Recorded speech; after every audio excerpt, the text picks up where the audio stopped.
예. 네, MB.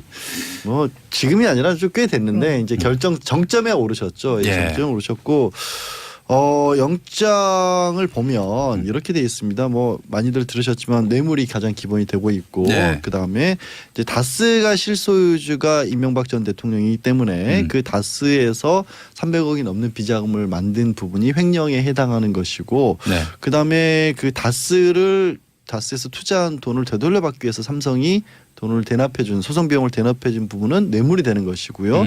그 다음에 국정원으로부터 특수활동비를 가져가신 부분들은 이제 국고 손실이 된 겁니다. 단순 횡령이 되는 게 아니라 나라 돈을 뺀 거기 때문에 국고 손실이 되는 겁니다. 허허. 그리고 그 과정에서 직권 남용을 하신 거죠. 대통령의 힘을 남용을 했다는 것이고 마지막 퇴임할 때 안 가져와야 될 당연히 가져오지 않을 대통령 기록물을 왔기 때문에 대통령 기록물 관리법으로서 한 18가지 혐의를 적시를 한 것으로 보여요. 항목은 6개고. 근데 또 이게 18가지 혐의입니까? 희한하죠. 박근혜 전 대통령도 18가지. 저도 18가지. 그리고 눈치채셨군요. 예, 제가 예. 굳이 얘기를 할까 말까 하다가 굳이 예. 했는데요. 예, 예. 눈치채실 것 같아서 했는데 근데 말씀드린 게 뭐냐면 우리 법이 이 형법이잖아요. 예. 기본적으로 개인을 보호하기 위한 법이 있고 사회를 보호하기 위한 법이 있고 국가를 보호하기 위한 법이 있는데 이 전 대통령 같은 경우는 그거를 골고루 걸쳐 있는 겁니다. 골고루. 국가를 보호하기 위한 뇌물죄, 그다음에 뭐 국고 손실죄 이런 것들도 걸쳐 있고 편향되지 않게. 개인의 경제적인 이익을 보호하기 위한 이 경제 횡령죄 이런 것들도 걸쳐 있기 때문에 전 분야를 망라하고 계시다. 아이고. 근데요. 예. 이번에 검찰의 구속영장에 들어가지 않았지만 최근에 밝혀진 특이한 것들 있잖아요. 네. 여사님의 명품백 돈이 들었냐 안 들었었냐 논란 중. 아까 사실 이제 뭐 혐의 사실이 박 전 대통령과 비슷하다고 했는데요. 그때 검찰이 영장을 청구하면서 한 80페이지에서 90페이지 가량 A4 용지로 썼는데 이번에는 270페이지를 썼다고 하고요. 지금 최민희 의원께서 지적하신 부분 그런 부분은 아직 수사가 안 끝난 겁니다. 아하. 그러니까 우리가 명확하게 정리를 해서 내는 것만 이 정도고 그 외에 이런 것들도 참고해 주십시오라고 쓴 게 A4 1000페이지입니다. 예, 검찰이 정말 판사를 잡으려고 작정을 한 거죠. 이 정도면. 예, 영장실시심사라는 판사에게 이건 뭐 저는 뭐 좀 수당을 좀 따로 드려야 될 상황이 아닌가 싶습니다. 수당을 따로 드릴 그리고 정도로. 그 외에도요. 예. 자원외교 국조와 관련하여 네. 또 그건 뭐 아예 자원외교 그건 권은 아예 들어가 있지도 않은 아예 거죠. 안 들어가 있는 겁니다. 예. 이런저런 의혹들이 많이 있었거든요. 그거는 시작 전혀 건드린 것도 아니고요.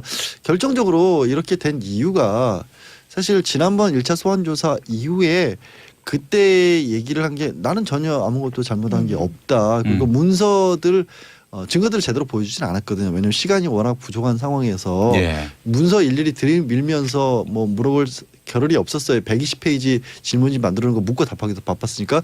그런데도 증거를 안 보여줘서 그런지 모르겠으나 내가 한 일은 하나도 없고 다 부하 직원들이 알아서 한 것이다. 근데 이제 그 부하 직원들이 구속돼 있으시잖아요. 네. 그러니까 당신 말 듣고 문서 기획해가지고 보고서 만들어가지고 결제받아서 한 일인데 내가 한 일이 아니다고 하니까 구속돼 있는 부하 늦은 측근들 입장에서 얼마나 황망하겠습니까. 그래서 그날 14일 날 소환조사 이후에 더 많은 얘기들을 막 털어놔 버린 겁니다. 그러니까 검찰 입장에서는 아니 영장을 소환 조사를 했으니까 영장을 쳐야 되는데 청구를 해야 되는데 자꾸 새로운 얘기를 하니까 이거를 정리가 안 됐으니까 뺄 수는 없으니까 영장의 공소 사실로는 정리하는 게 한 200페이지가 되는 거고 그에 우리가 새로 수사를 할 것만 이만큼 나왔습니다. 라고 또 드림인 거죠.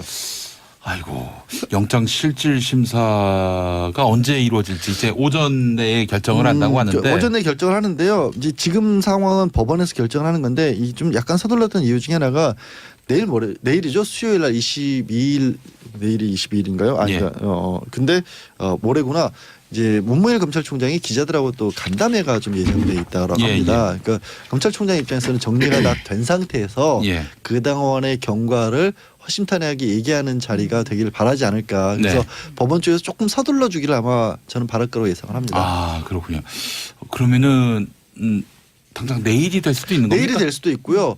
근데 이제 걸림돌은 이게 말씀드린 것처럼 검찰에서 영장실질심사는 미니 재판이지 않습니까? 그냥 말만 가지고 되는 게 아니라 증거 자료를 어느 정도 냅니다. 이게 이제 입증의 정도가 다르기 때문에 법원에서는 증명이 됐다 그래서 입증이라는 표현을 쓰고요. 영장실질심사 정도의 단계에서는 어느 정도 그럴 법하다 소명한다라고 하거든요. 소명하기 위해서라도 증거가 좀 들어가 줘야 되는데 그러다 보면 그것만 해도 생각해 보십시오. 이게 말로 풀어서 쓴 게 200페이지가 넘고 그거를 입증하는 증거 서류가 들어가면 판사 입장에서는 야 이렇게 주고 나보고 반나절에 끝내라고 하면 너무하는 게 아니냐. 그래서 자료 정리하는 데 시간이 오래 걸려서 목요일쯤으로 미뤄질 수 있다는 얘기도 전망도 나옵니다. 그러면 만약에 수요일 날 내일 이제 영장실질심사가 있고요.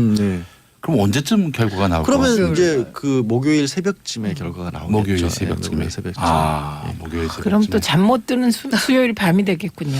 정말로 그러니까 되게 우리가 농담처럼 이런 얘기를 합니다. 어떤 얘기냐면 중요한 사건이 있으면 재판부 입장에서는 그 전부터도 어느 정도 사건의 추이 같은 것을 주시를 하고 있고 또 구속영장에는 그렇게 큰 것들이 막 자료가 들어가는 경우는 많지 않기 때문에 마음을 정해놓고라도 그 기자분들 기다리시라고 좀 이렇게 좀 판사 방에서 혼자 좀 시간을 보내시다가 새벽에 결과를 늦게 내놓는다라는 얘기를 농담처럼 하는데 이번 사건 같은 경우는 실제로 판사도 밤을 새야 될 것 같고 기자분들은 당연히 기다리면서 이제 그런데 판사 배정이 아직 안 되지 않나요? 판사 배정은 사건을 영장을 하고 컴퓨터로 자동 배정을 합니다. 세 분이 지금 영장 전담 판사가 있기 때문에 누가 받으실지는 모르죠. 이 마당에서 쓸데없는 궁금증인데 판사님들은 그러면 주당 52시간 근로 적용을 받으시나요? 갑자기 공무원이기 때문에 아마 야근 수당은 청구하실 수 있는 건데 52시간 적용은 절대 못 받고요. 대한민국 판사 등계 그 기준에 맞춰서 일하는 사람 아무도 없고요.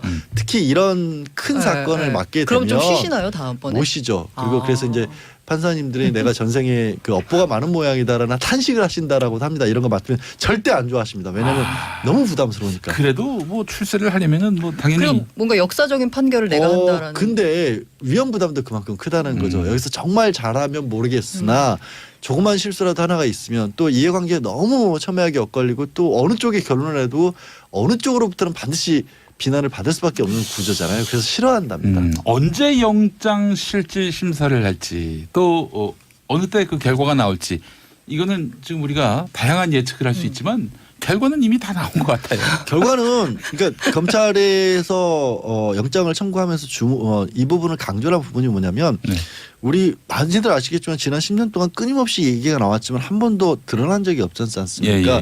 드러난 적이 없었는데 그 드러난 적이 없었던 게 잘 감춰왔기 때문에 드러난 적이 없다. 그러니까 증거인멸을 그동안 너무나 잘해왔었다. 그리고 지금 그 아까 말했던 측근들까지도 다 구속이 돼 있는 상황인데 그 측근들을 회유하려는 정황도 있다. 심지어 직접적으로 압수수색을 하는 과정에서 막 문서를 파괴하려다가 잡히기도 했었잖아요. 그렇죠. 청계재단에서. 그러면 검찰 입장에서는 이런 걸 강조한 거죠. 자, 구속사유가 증거인멸인데 3대 구속사유 중에 하나가 그 증거인멸이 계속 되어오고 있다가 이제야 비로소 우리가 혐의점을 10년 만에 찾았다. 근데 지금 또 풀어주시면 이 상황에서는 뭐 이렇게 불가능한 상황이다 그러니 구속을 해야만 하는 시점이다라는 걸 강조를 하겠죠. 좀 기준이 서야 될 것 같아요. 10년 동안 우리가 양치기 소년 우화를 다 알고 있잖아요. 근데 좀 양치기 대통령 같은. 근데 양치기 대통령이기도 하고요. 어떤 부분은 이렇게 실제로 저도 뭐 그 경제 범죄나 이런 거를 가끔 하다 보면 자기가 하고 있는 일을 그 사기를 치는데 가장 잘 사기를 치기 위해서는 세상에서 가장 먼저 누구를 속여야 되냐면 자신을 속여야 된다고 하거든요. 정말로. 그러니까 실제로 심리학에서 보면 거짓말 하다 보면 뇌 구조가 바뀌어서 본인이 그렇게 인지를 안 해요. 기억 자체가 조작이 됩니다. 실제로. 그러면 지금 MB가 뭐 다 쓰는 내 거 아니다. 그리고 다 밑에서 알아서 한 거다. 누가 보더라도 이게 그냥 실수를 금치 못하게 할 그런 발언을 한 것도 실은 이분은 확신 체계 속에서 그런 말을 한다라고 봐야 되는 겁니까? 그럴 수 있다라고 저는 충분히. 왜냐하면 겪어봤어요. 그런 분들을 실제로. 그럼 형이 67억을 진짜 빌려줬다. 본인은 이자도 안 그렇게 생각하실 수도 있어요. 그런 형 갖고 싶어요. 67억 그냥 빌려주는 형. 그냥 주고 뭐 달라지도 않고 이자도 안 줘도 되고 사용증을 썼는지 마는지 그래도 67억 주고 갑자기 저도 왜 그 생각을 못했을까요? 그러게요. 법인카드도 그냥 막 그러니까. 써도 되는. 우리 양재열 변호사님 지금 말씀은 그러니까 도덕적으로 완벽하다. 본인이 또 최근에 그 말을 또 한 번 더 했다는 거 아니에요? 지난 정권에 있어서도 나는 깨끗하게 하려고 했었는데 네, 나만 깨끗하게 한다고 해서 되는 게 아니더라. 되는 게 아니더라. 이런 얘기를 했고 그 얘기가 네. 모르겠습니다. 이제 저도 이제 그 지금 상황에 주변에서 수사를 받고 있는 분들의 변호인들을 통해서 얘기를 들으면 그런 말씀이 한마디씩 언론을 통해서 보도가 될 때마다 이제 측근들이 버럭해서 정말로 안 내놓던 것들을 갑자기 토해내기 시작하신다. 그게 이제 MB로부터 네. 이 측근으로 불리는 그래서 결국 범죄를 다 자기가 저질러 놓고 이 자기한테 그러니까 MB한테 떠넘기는 그런 사람들이 발끈하고 있다. 그렇죠. 그러니까 왜냐면 그러니까 MB 이명박 전 대통령이 이게 아까 단순한 거죠. 자기는 이명박 전 대통령이 시켜서 한 일이고 도와준 거고 다 그냥 그때 당시로 범죄라기보다는 이렇게 어떻게 보면은 그냥 통치 과정에서 벌어진 일 이렇게 생각을 해서 시켜서 한 일인데 갑자기 나는 깨끗하게 살려고 했는데 이게 뜻대로 안 되더라 해버리면 자기만 이렇게 다 모든 죄를 저지른 것이 되지 않습니까? 그러니까 검찰이 한 얘기 중에요. 이게 만약에 당선 후나 재임 기간에 밝혀졌으면 당선 무효다 이런 얘기가 나왔더라고요. 그렇게까지는 역사의 가정이란 없습니다. 그렇게 되긴 어렵고 왜냐하면 선거 무효라는 것과 범죄를 저지른 것과는 다르고요. 다만 이제 워낙 그 당시에 당선이 유력시 됐었잖아요. 이게 알려졌더라면 어떻게 됐을까 이거를 실험해 볼 수 있는 방법은 없으니까. 다만 너무 그런지 이제 오늘 저는 제일 충격적이었던 것 중에 이제 3억 원을 이제 스님으로부터 받아가셨던 부분이 이거는 확인이 또 본인이 인정을 했잖아요. 스님께서 기독교계로부터는 돈을 다 받았기 때문에 돈이 딸리니까 불교계에서도 줘야 된다라고 그러니까 공평하게 그거를 먼저 요구를 했다는 거 아닙니까? 그것도 편향되지 않게 수표는 탈인할 수 있으니 현금으로 달라. 근데 여기서 주목의 두 가지인 게 그러면 뭐를 걱정을 했길래 수표가 아닌 현금으로 주어라 그랬었을까라는 하나가 생각이 들고 그렇죠. 그러면 불교계에 가기 전에 기독교에서는 다 받았다고 했으면 기독교계에서는 얼마를 누구를 통해서 어떻게 받았을까 이거 안 나왔잖아요. 워낙 하나님과 가까운 분으로 알려주신 분이라서 이전 대통령이 하나님으로부터 더 많이 받지 않으셨을까요? 그리고 서울시를 하느님께 봉헌한다. 그러니까 그렇게 돈을 받으셨는데도 갈등 일으키셔서 나중에는 결국에는 그쪽에 출입도 하지 말라라는 플래카드가 걸리기도 했었으니까 불교계에서는 그렇죠. 참 씁쓸합니다. 그 양지열 변호사님은 그러니까 한마디로 얘기해서 구속영장이 청구가 됐는데 이거는 발부되는 건 100%다. 변호사는 절대 없겠죠. 100%란 말을 하지 않습니다. 근데 여기서 항상 나오는 문제가 전직 대통령 2명을 다 감옥에 보낼 수 있겠느냐라는 얘기잖아요. 그걸 오죽 고민을 했겠습니까? 그래서 사실 검찰에서도 어제 5시 반에 이 사실이 알려질 때까지 마지막으로 원래 검찰은 단독제 관청이라고 하거든요. 그러니까 검사 한 사람 한 사람이 결정권이 있는 거지 누구 재가를 받아서 결정하는 건 아닌데 어제는 서울중앙지검장 윤석열 지검장이 수사팀으로부터 영장 청구 방침을 전달을 받고 본인도 거기에 동조해서 청구 방침을 문무일 검찰총장에게 전달을 했고 그런데도 문무일 검찰총장도 단독으로 결정하지 않고 박상희 법무장관에게 가서 상황 설명을 했고 그래서 가자라고 해서 가자 통보를 해서 이제 영장 청구를 한 겁니까? 그러니까 그만큼 신중에 신중을 한 거죠. 박상희 법무장관은 이제 정치적으로는 그래도 기왕이면 불구속하는 것이 낫지 않느냐라는 의견 전달을 했지만 문무일 총장 같은 경우에는 지금 사안이 그럴 사안이 아니다라고 한 거죠. 아니 유시민 전 장관도 불구속 수사를 해야 되는 것 아니냐 이렇게 유시민 전 장관 같은 경우는 원칙론을 말씀을 하신 것 같아요. 그러니까 맞습니다. 불구속이 수사가 원칙입니다. 저도 그리고 어딜 가서 늘 불구속해야 된다고 주장하는 사람이에요. 그런데 말씀드렸다시피 사안이 너무 중대한 사안이고 본인이 그 검찰 입장에서도 일부라도 어느 정도라도 인정을 하는 부분이 있었으면 법정에서 치열하게 다퉜고 직접 법정에서 판사를 통해서 이 부분은 법리성으로 저기 돈을 받은 건 맞지만 예를 들어서 정치자금에 해당하고 공소시효가 된다 이런 식의 다툼을 벌였으면 모르는데 증거도 안 본 상태에서 검찰 소환조사 과정에서 모든 걸 다 부인해버리고 다 떠넘겨 버리니까 검찰에게 선택의 여지를 안 남겨주신 거예요 사실. 예, 유시민 네 맞습니다. 유시민 작가는 되게 정무적인 판단과 일반적 원칙론을 얘기한 건데 정무적인 판단이 개입되면 그때부터 이제 복잡해집니다. 여당은 어쩌냐, 야당은 어쩌냐, 지방선거의 영향은 어쩌냐, 뭐 대통령 2명을 감옥에 두고 지방선거 치르는 게 옳으냐, 뭐 이렇게 되면 너무 복잡하기 때문에 빨리 잘라내야 될 것 같고요. 유시민 작가가 얘기한 그 일반론은 사실은 대통령부터 적용하면 곤란하죠. 힘없는 서민들에게 먼저 불구속 원칙을 지켜나가고 대통령에게 적용해야지. 오히려 그건 거꾸로 좀 특권을 인정하자 대통령에 뭐 이해합니다만 저는 그런 느낌도 좀 들었어요. 저는 또 그런 생각도 들어요. 대통령, 전직 대통령에 대한 뭐 예우 운운하는데 전직 대통령으로서 사회적 본을 보이거나 오히려 더 엄격하게 뭐 그런 것도 아니고 지금 국가를 하나의 수익 모델로 삼아가지고 온갖 형태의 이런 그 구조 악을 만들어낸 거 아닙니까? 그러니까 어떻게 보면 그런 것 같습니다. 가중 처벌이 돼야 하는 게 아닌가. 정경유착이라고 말을 하잖아요. 그런데 이명박 전 대통령은 본인이 기업이면서 본인이 권력을 잡았기 때문에 한 몸의 정경유착이 화신이 돼버린 거죠.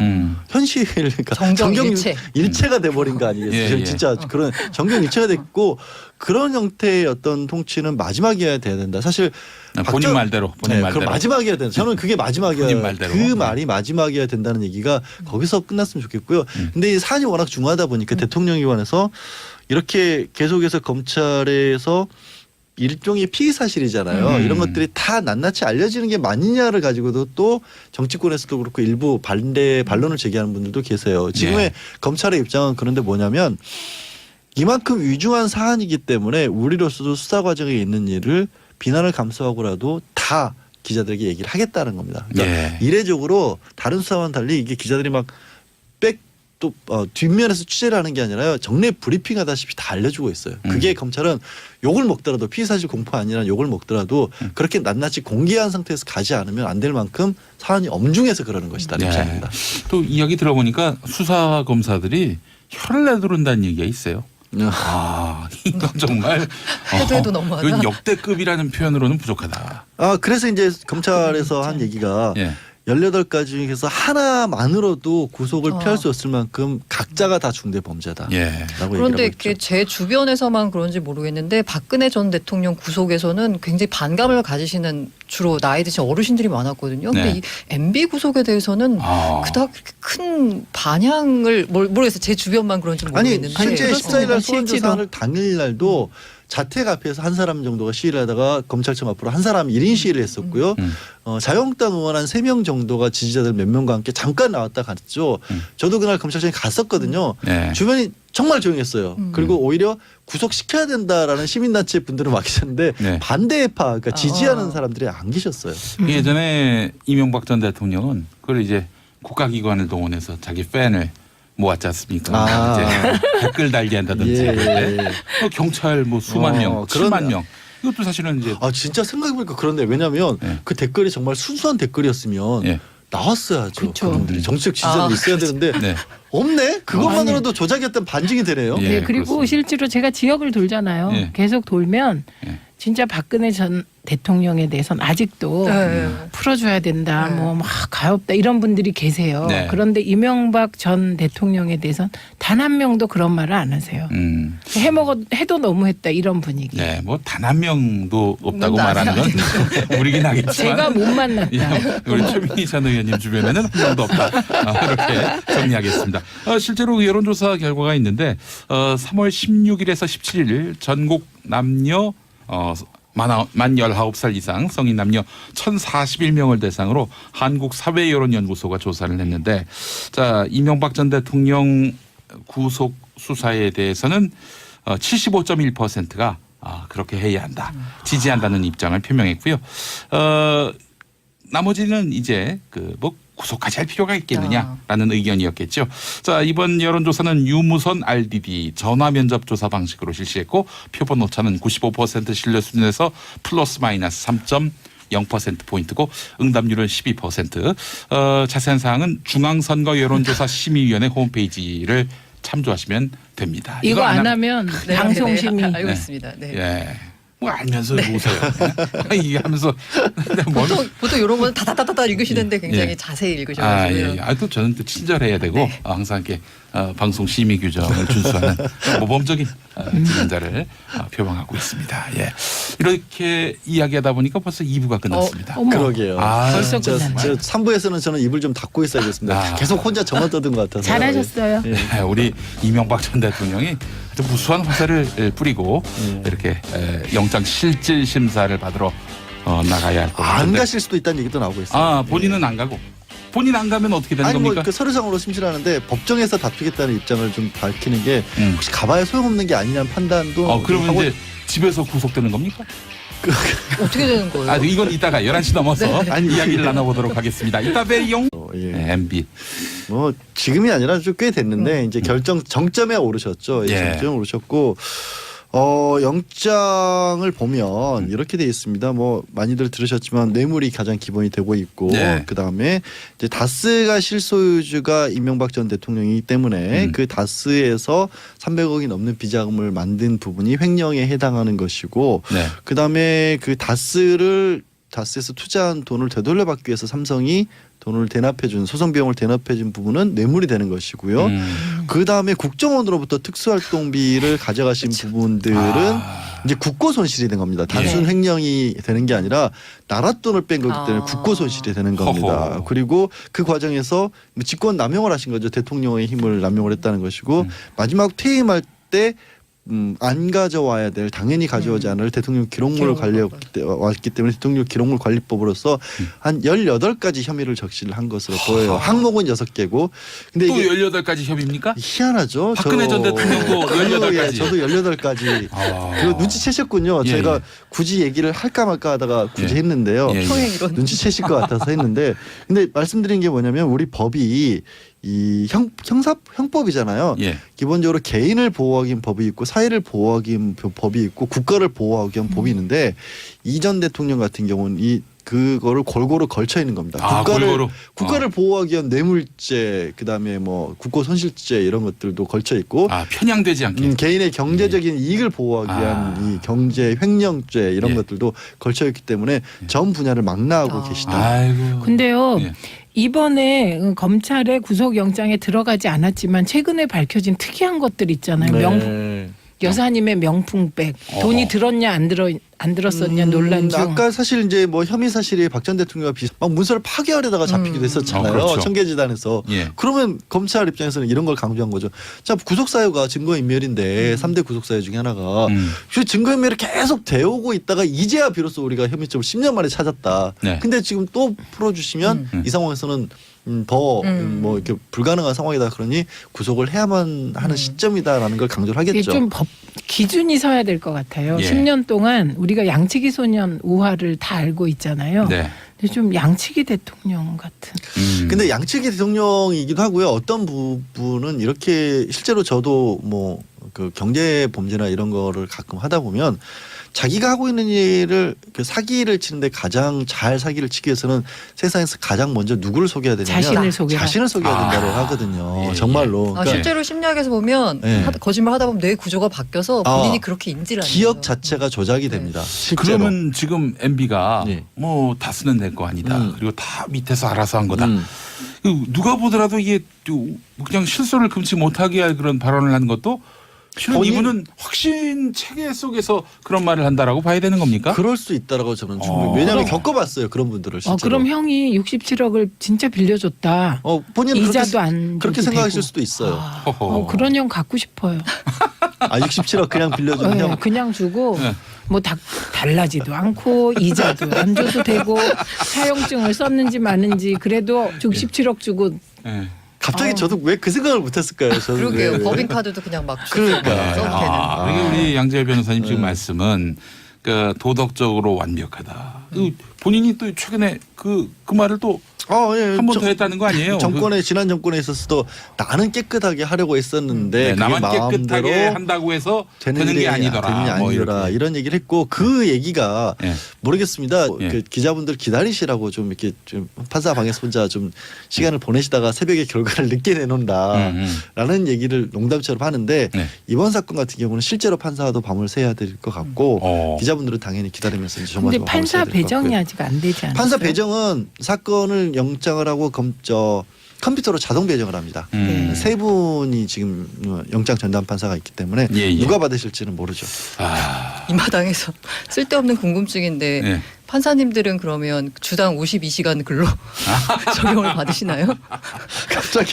갑자기 공무원이기 때문에 아마 야근 수당은 청구하실 수 있는 건데 52시간 적용은 절대 못 받고요. 대한민국 판사들 중에 그 기준에 맞춰서 일하는 사람 아무도 없고요. 특히 이런 큰 사건을 맡게 되면 그럼 좀 쉬시나요 다음번에? 못 쉬죠. 그리고 그래서 이제 판사님들이 내가 전생에 그 업보가 많은 모양이다라는 탄식을 하신다라고 합니다. 이런 거 맡으면 절대 안 좋아하십니다. 왜냐하면 너무 부담스러우니까. 그래도 뭐 출세를 하려면은 뭐 당연히 그럼 뭔가 역사적인 판결을 내가 한다라는. 근데 위험 부담도 그만큼 크다는 거죠. 여기서 정말 잘하면 모르겠으나 조그만 실수라도 하나가 있으면 또 이해관계에 너무 첨예하게 엇갈리고 또 어느 쪽에 결론을 해도 어느 쪽으로부터는 반드시 비난을 받을 수밖에 없는 구조잖아요. 그래서 싫어한답니다. 언제 영장 실질 심사를 할지 또 어느 때 그 결과가 나올지 이거는 지금 우리가 다양한 예측을 할 수 있지만 결과는 이미 다 나온 것 같아요. 결과는 그러니까 검찰에서 영장을 청구하면서 이 부분을 강조한 부분이 뭐냐면 우리 많이들 아시겠지만 지난 10년 동안 끊임없이 얘기가 나왔지만 한 번도 드러난 적이 없지 않습니까? 드러난 적이 없었는데 그 드러난 적이 없었던 게 잘 감춰왔기 때문에 드러난 적이 없다. 그러니까 증거인멸을 그동안 너무나 잘해왔었다. 그리고 지금 그 아까 말했던 측근들까지도 다 구속이 돼 있는 상황인데 그 측근들을 회유하려는 조항도 있다. 심지어 직접적으로 압수수색을 하는 과정에서 아이고 영장 실질 심사가 언제 이루어질지 이제 오전 내에 결정을 한다고 하는데 오전 내에 결정을 하는데요. 이제 지금 상황은 법원에서 결정을 하는 건데 이 좀 약간 서둘렀던 이유 중에 하나가 내일이죠. 수요일 날 22일 내일이 22일인가요? 아니 근데 모레구나. 이제 문무일 검찰총장이 기자들하고 또 간담회가 좀 예정돼 있다고 합니다. 그러니까 검찰총장 입장에서는 정리가 다 된 상태에서 그 당원의 경과를 허심탄회하게 얘기하는 자리가 되기를 바라지 않을까. 그래서 법원 쪽에서 조금 서둘러 주기를 아마 저는 바랄 거라고 예상을 합니다. 아 그렇군요. 그러면은 당장 내일이 될 수도 있는 겁니까? 내일이 될 수도 있고요. 근데 이제 걸림돌은 이게 말씀드린 것처럼 검찰에서 영장실질심사는 미니 재판이지 않습니까? 그냥 말만 가지고 되는 게 아니라 증거 자료를 어느 정도 냅니다. 이게 이제 입증의 정도가 다르기 때문에 법원에서는 증명이 됐다 그래서 입증이라는 표현을 쓰고요. 영장실질심사 정도의 단계에서는 어느 정도 그럴 법하다 소명한다라고 하거든요. 소명하기 위해서라도 증거가 좀 들어가 줘야 되는데 그러다 보면 그것만 해도 생각해 보십시오. 이게 말로 풀어서 쓴 게 200페이지가 넘고 그거를 입증하는 증거 서류가 들어가면 판사 입장에서는 야 이렇게 주고 나보고 반나절에 끝내라고 하면 너무하는 게 아니냐. 그래서 자료 정리하는 데 시간이 오래 걸려서 목요일쯤으로 미뤄질 수 있다는 얘기도 전망도 나옵니다. 아 그러면 만약에 수요일 날 내일 이제 영장 실질 심사가 있고요. 그럼 언제쯤 결과가 나올 것 같습니까? 그러면 이제 그 목요일 새벽쯤에 결과가 나오겠죠. 목요일 새벽쯤에. 목요일 새벽쯤에. 그럼 또 잠 못 드는 수요일 밤이 되겠군요.